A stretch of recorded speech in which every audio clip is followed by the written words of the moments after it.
In this lesson, we're going to look at a different scene of the film, and it's a scene that has entirely different problems than the last one.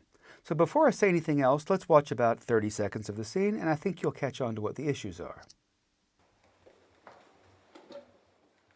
Hello, Wu Residence. Alyssa? Yes, this is she. It's Tessa at the agency. Oh, hi. We left a few messages for you. Did you get them? Oh, no, sorry. There's a Nicole who's called here a few times asking for your work number.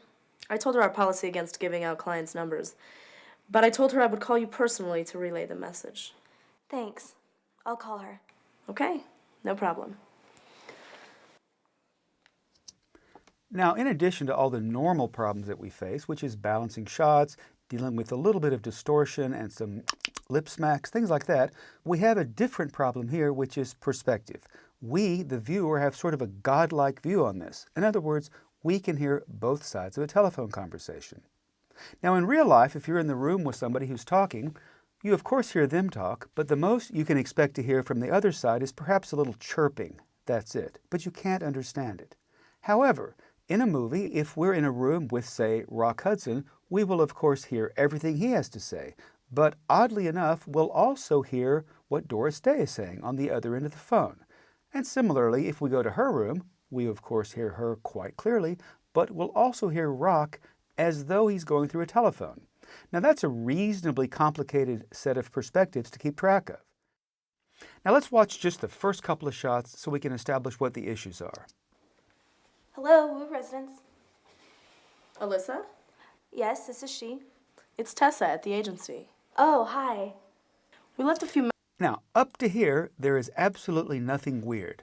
Somebody speaks, somebody speaks, somebody speaks. So there's a picture cut, there's a sound cut, and except for cleaning up some stuff, nothing abnormal. However, look what happens now. We left a few messages for you. Did you get them? Oh, no, sorry. There's a Nicole. Now, we never cut away from Alyssa here. Same shot, but we hear Tessa on the other side speaking through the phone. Conceptually, not so problematic. However, it does create a few rules issues. So let me give you an example, something perhaps a bit more concrete to show you just what is actually going on here. This is an idealized phone split. I've renamed the tracks temporarily so it's easier to see what's going on. A phone split consists of 4 points of view. There are 2 live points of view and 2 through the telephone points of view. So in this example here, we have 2 people, Bill and Ann. We have Bill on camera, we have Ann on camera. We have Bill over the phone, and we have Ann over the phone. So far, so good. Now here are the picture cuts. In the first shot, we have Bill on camera, here is Ann on camera, here is Bill on camera, and here is Ann on camera. So you have sort of a matrix here of what you're seeing versus what you're hearing. Now the catch about this is that when the picture and the sound change at the same time, there's simply nothing to worry about. However, that is often not the case, as we saw in our example here. So where it gets weird is when a picture shot and a phone shot don't match. Now the problem with that is twofold. The biggest problem is room tone. People might think that when this shot changes from, let's say, Tessa Giving out clients' numbers.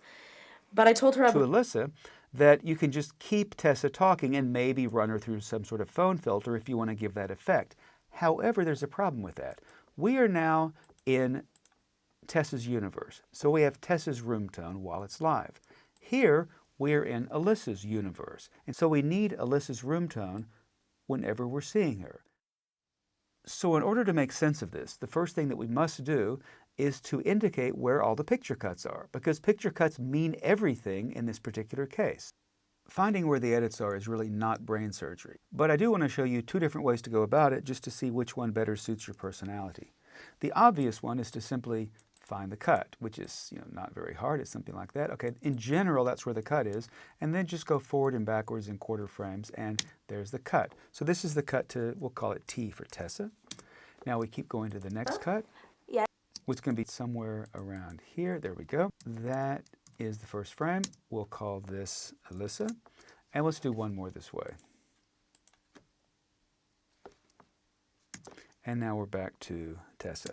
Now personally, I find this crazy making because I don't like all this rocking and back and forth. So there's another way which is clearly sort of nerdy, but nerds aren't altogether bad. Let's find this cut here, the first cut we did from Alyssa to Tessa. Let's find this a different way. Now, we happen to know, because we marked it, that the cut is around 417. In fact, it's precisely at 417. To confirm that, though, let's look on the EDL. Sure enough, here is an edit, which is a video edit, as you see here, and it starts at 417 and it goes until 701. Just so happens that here's the audio cut that does precisely the same thing. So we know that that's the cut. Well, that didn't help us because we already established that's the cut. However, if you take the out number for this video edit and copy it and move it into your time locator in the Pro Tools, boom, here you are parked on the next cut. This is not a miracle, but it's kind of cool. So what I like to do is simply go through the whole scene before I do anything, and I like to mark it up. So I find, remember, only the video edits. That's all you care about right now is just the video. So I find all the video edits, and I use these to mark where the cuts are going to be, and I simply mark the cuts this way. So I'm going to go through the first 10 or so events here, mark the cuts, and I'll soon return. I've marked now where the video cuts are. Now the next step is to move each of the appropriate clips to where they belong. In other words, are they sync on camera? Are they over the phone? Are they the other person's sync on camera? Is it the other person's over the phone? What is it? So now let's do that. Now I've organized the clips so that they all make sense. On the top track here, we have Alyssa on camera. Every time we go to her, she's on camera in the same shot. Here on the C track, we have Tessa on camera. Here, here, and here. Here we have an oddball. We have Tessa speaking while we're looking at Alyssa here on the phone. Here we have, back to normal, we have Tessa. Once again, we're looking at Alyssa, but we have Tessa. So this is your basic organization for a phone split. Now, something you must remember is that a telephone is not a walkie-talkie. On a walkie-talkie, you're either keyed on or keyed off. So as soon as you let go of the button, you're gone, and the other person is talking, which is why you have to say over when you're done. On a phone, it's two-directional all the time. So whether you're talking or not, that track needs to have room tone. So here, for example, even though... Oh, hi. We left a few messages. Even though Alyssa quits talking for a while in order for Tessa to speak, we still have to have continuous room tone of Alyssa for this shot. Let's solo it and you'll understand why. Oh, hi.